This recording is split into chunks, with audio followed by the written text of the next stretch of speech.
বর্তমান কল্পনা জগৎ থেকে বেরিয়ে এলো শুভ্র। ডায়েরি শেষ অংশ পাতাটুকু হাতের মুঠোয় শক্ত করে চেপে ধরে সে আপন মনে হেসে উঠল।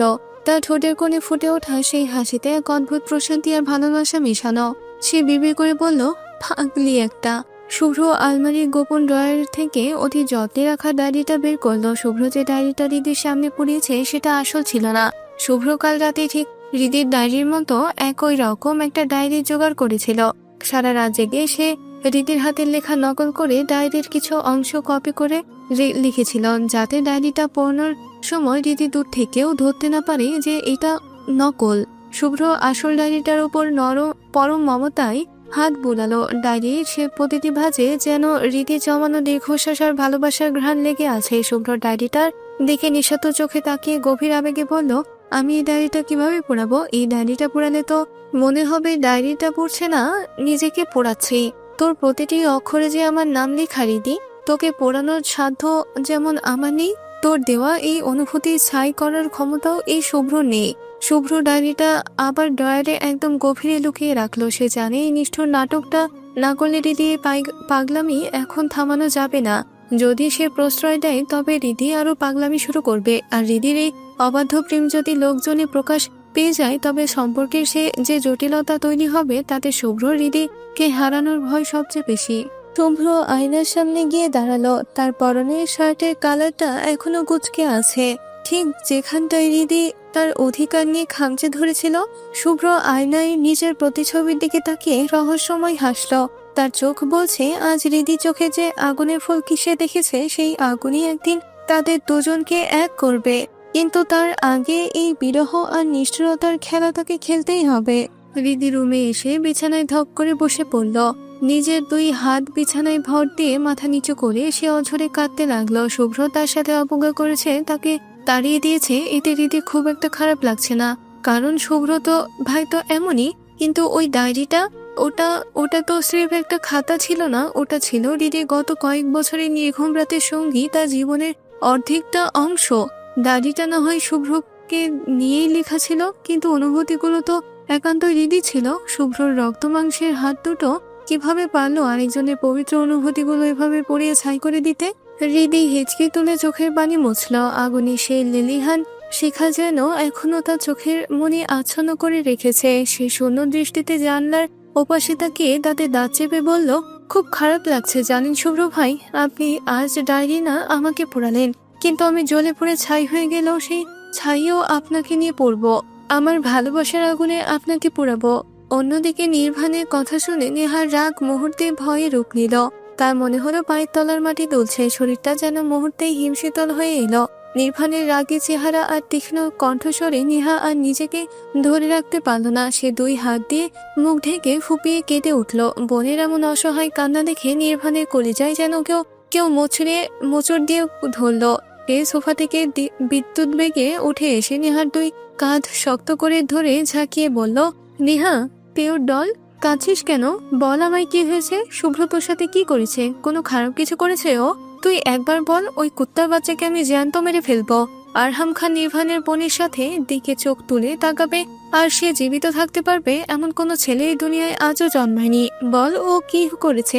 নেহা হাউমাউ করে কেঁদে উঠল। তার কণ্ঠস্বর কাঁপছে আর নির্বাণের চোখের দিকে তাকানোর সাহসটুকুও হারিয়ে ফেলেছে সে ভাঙা গলায় বলল, না ভাইয়া, শুভ্র কিছু করেনি, আমি করে ফেলেছি ভাইয়া। শুভ্র আমার গোপন ভিডিও বের করে ফেলেছে। নির্বাণের যেন কথাটার মানে বুঝতে কিছুটা সময় লাগলো। সে ভ্রু কুঁচকে কপালে গভীর ভাঁজ ফেলে পাথরের মতো স্থির হয়ে দাঁড়িয়ে রইল। তার কান যেন বিশ্বাস করতে পারছে না সে শুনলো। সে অত্যন্ত গম্ভীর গলায় জিজ্ঞেস করলো, গোপন ভিডিও মানে কি বলছিস এসব নেহা? ক্লিয়ারলি বল। নেহা মাথা নিচু করে কান্না ভেজা কণ্ঠে পুরো কাহিনীটা বলতে শুরু করলো। ফ্ল্যাশব্যাক। ঈশানের ফোনের স্ক্রিনে ভিডিওটা দেখা মাত্রই নেহা সারা শরীর অবশ হয়ে এলো। সে দুই পা পিছিয়ে গেল, তার হৃৎপিণ্ডটা যেন গলার কাছে চলে এসেছে। সে কাঁপা কাঁপা গলায় ঈশানের দিকে তাকিয়ে বলল, ঈশান তুমি এই ভিডিও পেলে কোথায়? ঈশান তখন শুভ্রের দিকে তাকিয়ে একবার তাচ্ছিলের হাসি দিল।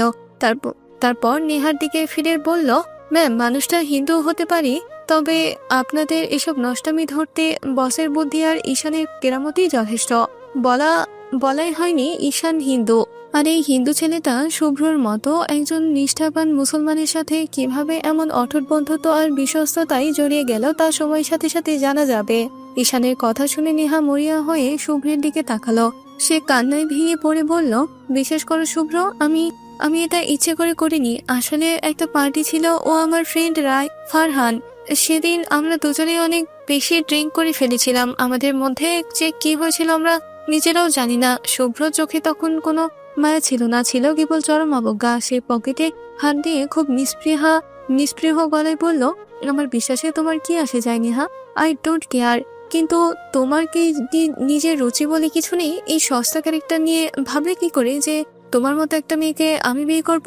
না মানে আমার কি ভাতের অভাব নাকি, বাড়ির অভাব যে তোমাকে বিয়ে করতে হবে? নেহা তখন তার শেষ অস্ত্রটা ছাড়লো। সে চোখ রুখে দাঁড়িয়ে হুমকি দিয়ে বলল, কিন্তু তুমি আমাকে বিয়ে না করলে তোমাদের পরিবারটা রাস্তায় নামবে। ভুলে যেও না, your family will be on the streets. Shubhro ঠোঁটের কোণে তখন সেই চেনা বিষাক্ত আর বাঁকা হাসিটা ফুটে উঠল। সে এক পায়ে গিয়ে খুব শান্ত কিন্তু ধারালো গলায় বলল, আর আমরা রাস্তায় নামলে তোমাদের পরিবারের সবার সম্মানটা ধুলোয় মিশে যাবে Neha. Just think about it. আমরা না হয় রাস্তায় কোনো এক কোনায় মাথা গুজে থাকতে পারবো, কিন্তু তোমার ফ্যামিলির কপালে তো জুতোর বাড়ি ছাড়া কিছুই জুটবে না। That will be a real disaster.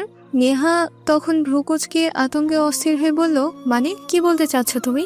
Clearly বলো। ঈশান তখন শয়তানি হাসি দিয়ে ফোনের স্ক্রিনটা নেহার চোখের সামনে আরো একটু উঁচিয়ে ধরলো। তারপর বাঁকা স্বরে বলল, মানে খুব সহজ ম্যাম। আপনার ওই ফুলের মতো পবিত্র ফ্রেন্ড ফারহানের লাইনটা মানে তো আসলে এই সুন্দর ভিডিওটা যখন পুরো পাবলিক দেখবে তখন লোকে কি বিউটিফুল সব কমেন্ট আর লাইক করবে। ইস বস, কত ভালো চিন্তা করুন তো।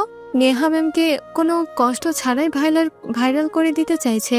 নেহা সারা শরীর মুহূর্তেই ছাদ করে উঠল। মেরুদণ্ড দিয়ে যেন একটা হিমশীতল স্রোত বয়ে গেল। এই ভিডিও যদি সত্যি সত্যি ইন্টারনেটে চলে যায় তবে তার জীবনটা ধুলোয় মিশে যাবে। নেহা বড় বড় চোখ করে শুভ্রর দিকে তাকিয়ে চিৎকার করে বলল, দেখো শুভ্র, এটা কিন্তু একদম ভালো হচ্ছে না। You are blackmail me.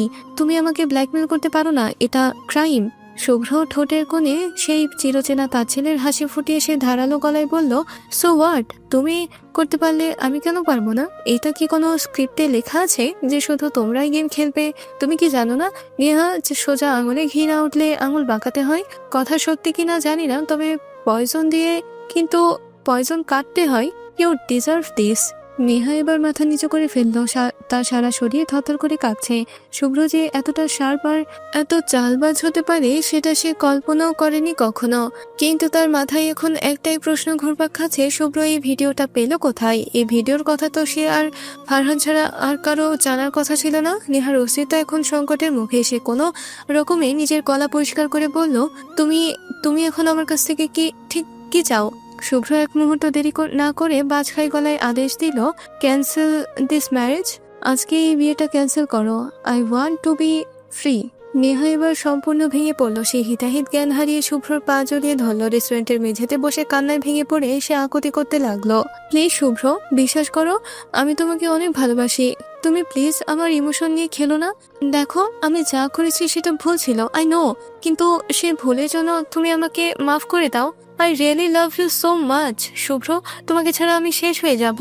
শুভ্র চোখে মুখে প্রচন্ড বিরক্তি আর ঘৃণা। সে নিজের পা জড়িয়ে থাকা নেহার দিকে তাকিয়ে নিচু স্বরে কিন্তু কঠোরভাবে বলল, গু খাও তুমি। বলে শুভ্র এক ঝটকায় নিজের পা ছাড়িয়ে নিল। সে নিজের দামি হাত ঘড়িটার দিকে একবার তাকিয়ে অত্যন্ত দাম্ভিকতার সাথে রেস্টুরেন্ট থেকে বেরিয়ে যেতে যেতে নেহার উদ্দেশ্যে শেষবারের মতো ওয়ার্নিং দিয়ে গেল, সময় আজ রাতটুকু, you have only one night. তুমি এখন ভাবো কি করবে? বিয়েটা ক্যান্সেল করবে নাকি নিজেকে ইন্টারনেটে দেখবে? Choice is yours. বর্তমান। নেহার কাহিনী বলা শেষ হতে না হতে কৃভান সজোরে একটা থাপ্পড় বসিয়ে দিল নেহার গালে। থাপ্পড়ে তীব্রতা নেহা ছিটকে সোফার উপর গিয়ে পড়ল। সে গালে হাত দিয়ে থরথর করে কাঁপতে লাগলো। নির্ভানের শরীর রাগে রিরি করছে, তার চোখ দিয়ে যেন আগুন ঝরছে। নির্ভান ঘৃণায় মুখ কুচকে বলল, ছি নেহা, ছি, তুই এতটা নিচে নেমে গেছিস? আমি ভাবতাম তুই জাস্ট একটু মডার্ন ছেলে ফ্রেন্ডদের সাথে ঘুরিস, পার্টি করিস, কিন্তু তাদের সাথে এসব? ছি, আমার নিজের বোন হিসেবে তোকে পরিচয় দিতেও এখন ঘৃণা লাগছে। You are a disgrace to our family.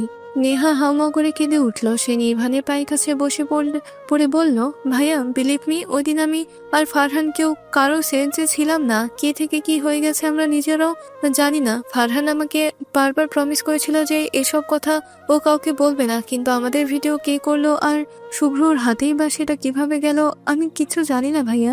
Nirvan কিছুক্ষণ পাথরের মতো দাঁড়িয়ে রইল, তার মাথায় এখন হাজারটা চিন্তা ঘুরপাক খাচ্ছে। সে কিছুটা শান্ত হওয়ার চেষ্টা করে লম্বা শ্বাস নিল, তারপর খুব ঠান্ডা আর হিমশীতল গলায় জিজ্ঞেস করলো, তোর ওই সোকল ফ্রেন্ড ফারহান এখন কোথায়? হয় রিজি। নেহা মাথা নিচু করে ভাঙা গলায় উত্তর দিল, আমি ওর কোনো খোঁজ পাচ্ছি না ভাইয়া, ওর কোনো সোশ্যাল মিডিয়া সব বন্ধ। নির্ভান ঠোঁটের কোণে একটা বিষাক্ত আর বাঁকা হাসি ফুটিয়ে তুলল, তার চোখের মনি এখন শিকারী বাঘের মতো জ্বলছে। সে হাতের মুঠো করে শক্ত করে বলল, তোর ক্ষতি করে সে এত সহজে পার পেয়ে যাবে? How is it possible? Farhan যদি মাটির নিচেও লুকিয়ে থাকে আর খান নির্ভান তাকে টেনে বের করবে। ডোন্ট ওয়ারি নেহা, ওই ফারহানকে আগে আমি দেখে নেব, তারপর আসবো ওই শুভ্রর কাছে। তো ও তোকে ব্ল্যাকমেল করার সাহস দেখিয়েছে? I will make him pay for this. বিকেলবেলা ঈশান বাইক চালিয়ে সোজা শুভ্রের বাড়ির সামনে চলে এসে থামল। শুভ্রের বাড়ির সামনে বাইকটা থামিয়ে হেলমেটটা খুলতেই ওর উপরতলার ব্যালকনি থেকে নজর পড়ল শুভ্রার। ঈশানকে এতদিন পর বাড়িতে আসতে দেখে শুভ্রার চোখে মুখে খুশির ঝিলিক খেলে গেল, তবে সেই খুশিটা মিশে গেল পাহাড় সমান দুষ্টামি। সে ঠোঁটের কোণে একটা বাঁকা হাসি ফুটিয়ে দ্রুত নিজের রুম থেকে বেরিয়ে এলো। ঈশান বাড়ির ভেতরে পা দিতেই দেখলো সোফায় বসে ইকবাল এহসান আর সোহান চৌধুরী খুব গম্ভীর কোনো আলোচনায় মগ্ন। ঈশানকে দেখা মাত্রই সোহান চৌধুরীর কপালে ভাঁজ পড়ল, মুখটা হয়ে গেল মেঘলা দিনের মতো থমথমে। ঈশান তার মনের অবস্থা আজ করতে পেরেও সৌজন্যের খাতিরে বলল, আঙ্কেল কেমন আছেন? সোহান চৌধুরী নিউজ পেপার থেকে চোখ না সরিয়ে খুব নির্লিপ্ত গলায় বললেন, ভালো, তুমি? জি আঙ্কেল, ভালো আছি। ঈশান আর কথা বাড়ালেন না। সে জানে এই বাড়িতে তার উপস্থিতি সোহান চৌধুরীর কাছে খুব একটা সুখকর নয়, কারণ ঈশান হিন্দু আর সোহান চৌধুরী কোনোভাবেই মানতে পারে না যে তার ছেলে একজন হিন্দু ছেলের সাথে ছায়ার মতো লেগে থাকবে। ঈশান তাই যথাসম্ভব তাকে এড়িয়ে দ্রুত সিঁড়ি দিয়ে উপরে উঠতে লাগলো। ঈশান শুভ্রের রুমের দিকে সপাটে হেঁটে যাচ্ছিল, হঠাৎ পায়ের নিচে কি যেন একটা প্রচন্ড পিচ্ছল কিছু লাগলো। কিছু বুঝে ওঠার আগেই ধপাস মেঝেতে আছাড় খেয়ে ঈশান ছিটকে পড়লো। কোমরে আর পিঠে প্রচন্ড চোট পেয়ে তার মুখ দিয়ে আর্তনাদ বেরিয়ে এলো, আহ ও মা গো! যন্ত্রণায় কোকাতে কোকাতে ঈশান নিজের জুতার দিকে তাকালো, দেখলো দুটো কলার খোসা থেতলে আর তার জুতোর তলায় লেগে আছে। সে হতভম্ব হয়ে ভাবছে, এই দোতলার করিডোরে কলার খোসা কোত্থেকে এলো? তখনই পাশে দেওয়ালের আড়াল থেকে এক চিলতে খিলখিল হাসির শব্দ ভেসে এলো। ঈশান ঘাড় ঘুরিয়ে দেখলো দেওয়ালের আড়াল থেকে শুভ্রা তার মাথাটা দাঁত বের করে হাসছে। কলার খোসার রহস্যটা বুঝতে ঈশানের আর এক মুহূর্ত লাগলো না। শুভ্রা নিজের হাত দিয়ে মুখ চেপে হাসি সামলানোর বৃথা চেষ্টা করে ভ্রু নাচিয়ে বলল, ইস, খুব বেশি ব্যথা লেগেছে বুঝি ঈশান ভাইয়া, খুব মায়া লাগছে আমার। ঈশান কোনো মতে মেঝে থেকে উঠে দাঁড়িয়ে পাজা ঝাড়ল, তারপর এক লাফ দিয়ে শুভ্রার কানটা সজোরে মুছে ধরে তাতে দাঁত চেপে বলল, আমি তো জানি কাজটা তুমি করেছ। আচ্ছা শুভ্রা, আমার সাথে তোমার কোন জন্মের শত্রুতা শুনি? তোমাদের বাড়িতে আসলেই কেন আমার সাথে একটা না একটা শয়তানি করো তুমি? শুভ্রা ব্যথায় কুকড়ে উঠে গাল ফুলিয়ে বলল, আহ লাগছে তো, ছাড়েন ঈশান ভাইয়া।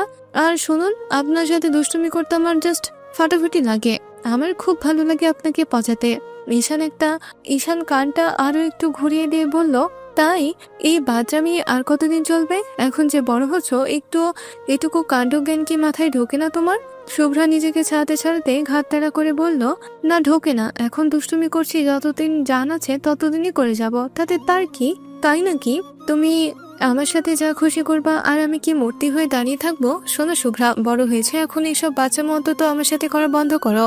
বলে ঈশান কান ছেড়ে দিল। শুভ্রা এবার নিজের কান ডলতে ডলতে চোখের মলি নাচিয়ে তর্জনী উঁচিয়ে বলল, এই যে নাকের নিচে যে বাতাসটা আসে, সেই বাতাস বন্ধ হওয়ার আগে এই শুভ্রা চৌধুরী কখনো আপনার পিছু ছাড়বে না। ছায়ার মতো পিছে লেগে থাকবে, ভূতের মতো ঘাড়ে চেপে বসে থাকবে। কথাগুলো মনে রাখেন ঈশান ভাইয়া। বলে শুভ্রা একটা মুখভঙ্গি করে কোমর দুলিয়ে চলে গেল, যেন কোনো সিনেমার নামী নায়িকা স্টেজে থেকে বিদায় নিচ্ছে। ঈশান শুভ্রা যাওয়ার পথের দিকে তাকে ঠোঁট গোল করে একটা লম্বা শ্বাস ছাড়লো। এই মেয়েটার তেজ আর পাগলামি যেন দিন দিন বাড়ছেই। ঈশান নিজেকে সামনে নিয়ে সোজা শুভ্রের রুমের দরজার সামনে এসে দাঁড়ালো। দরজায় আলতো করে টোকা দিয়ে বলল, বস আসবো? ভেতর থেকে শুভ্র সেই গম্ভীর আর পাথরে কণ্ঠস্বর এলো, না বাইরে থাকো, যখন ভাইয়া বলে ডাকতে পারবে তখন ভেতরে এসো। ঈশান একদম থতমত খেয়ে গেল। বসের মেজাজ ভালো ঠিকছে না, তবে সে আর পারমিশন নেওয়ার প্রয়োজন মনে করলো না। জানতো শুভ্র এই রাগ সাময়িক। সে সোজা রুমে ঢুকে দেখলো শুভ্র ল্যাপটপে গভীর মনোযোগ দিয়ে কিছু একটা করছে। স্ক্রিনের আলো শুভ্রর চোয়ালে আছড়ে পড়ছে, সেখানে এক অদ্ভুত কাঠিন্য। শুভ্র ল্যাপটপ থেকে চোখ না সরিয়েই আর চোখে ঈশানের দিকে একবার তাকালো, তারপর কিবোর্ডের আঙুল চালাতে চালাতে বলল, বসো। ঈশান সোফায় আরাম করে বসে সিরিয়াস গলায় কাজের কথা শুরু করলো। বস, আমি সব ডেটা চেক করছি, এভরিথিং ইজ পারফেক্ট। আর নাইম খান স্যার জানিয়েছেন তিনি ডিল ক্যান্সেল করবে না, he is ready to move forward. Shubhro ঠোঁটের কোণে সে পরিচিত বিষাক্ত আর বাঁকা হাসিটা ফুটে উঠল। সে ল্যাপটপটা একপাশে সরিয়ে রেখে খুব শান্ত কিন্তু শীতল গলায় বলল, ক্যান্সেল করবেই বা কিভাবে? খান গ্রুপ যদি ডালে ডালে চলে তবে আমি চলি পাতায় পাতায়। They have no other option Ishan, I already have them in my pocket. Shubhro আর ঈশান এরপর অফিসের বেশ কিছু জটিল আর সিরিয়াস বিষয় নিয়ে আলোচনা শুরু করলো। ঘরের গুমুট স্তব্ধতা ছাপিয়ে কেবল তাদের প্রফেশনাল আলাপচারিতা আর শুভ্রর গম্ভীর কণ্ঠস্বর প্রতিধ্বনিত হতে লাগলো। হৃদি নিজের ওড়নার দুই প্রান্ত দুই হাতে জড়িয়ে ধীর পায়ে হাঁটতে হাঁটতে ছাদে উঠে এলো। কাল তারা সবাই নিজেদের বাড়িতে চলে যাবে। এই কথাটা মনে পড়তে তার বুকের ভেতরটা কেমন হাহাকার করে উঠছে। এই বাড়ি, এই পরিবেশ আর বিশেষ করে শুভ্র ভাইয়ের অস্তিত্ব থেকে দূরে যাওয়াটা যেন তার কাছে মৃত্যুর সমান। সে ছাদে গ্রিলটা শক্ত করে ধরে দাঁড়িয়ে রইল। বিকেলের হিমের বাতাসে তার অবাধ্য চুলগুলো অবিরত মুখে এসে আছড়ে পড়ছে। রীতির নিষ্পাপার বিষণ্ণ দৃষ্টি আকাশের এক কোণে স্থির হয়ে রইল। ঠিক তখনই কথা বলতে বলতে শুভ্র ঈশানও ছাদে উঠে এলো। ঈশান হৃদিকে ছাদে একা দাঁড়িয়ে থাকতে দেখে একগাল হেসে বেশ বন্ধুত্বপূর্ণ গলায় এগিয়ে এসে বলল, হাই হৃদি, কেমন আছো? অনেকদিন পর তোমার সাথে দেখা হলো তো। হৃদি হঠাৎ কথায় চমকে ওঠে, তাকিয়ে দেখলো ঈশান ভাইয়া। সে তাকে আগে থেকেই চেনে। হৃদি এবার গাড় ঘুরিয়ে পাশের দিকে তাকাতেই দেখলো শুভ্র দাঁড়িয়ে আছে। শুভ্র পকেট থেকে ফোন বের করে খুব মনোযোগ দিয়ে স্ক্রিন চাপছে, যেন আশেপাশে কি হচ্ছে বা কে দাঁড়িয়ে আছে তাতে তার বিন্দুমাত্র আগ্রহ নেই। হৃদি এবার ঈশানের দিকে তাকিয়ে একটু ম্লান হেসে বলল, জি ভাইয়া ভালো, আপনি কেমন আছেন? এই তো চলছে। তা এই ভর সন্ধ্যায় ছাদে একা কি করছো? এমনিতেই একটু হালকা হাওয়া খেতে আসলাম। ও আচ্ছা, তো তোমরা কবে যাচ্ছ নিজেদের বাসায়? কাল চলে যাব, কলেজ আছে অলরেডি, 4 দিন মিস হয়ে গেছে। হৃদির এই কথা শেষ হতে না হতেই শুভ্র ফোন দিকে মুখ তুলল। সে সরু চোখে অত্যন্ত তীক্ষ্ণ আর রহস্যময় দৃষ্টিতে হৃদির দিকে তাকিয়ে প্রশ্ন করলো, শুনলাম তোদের কলেজে নাকি নিউ প্রফেসর আসছে, ডু ইউ নো হিম?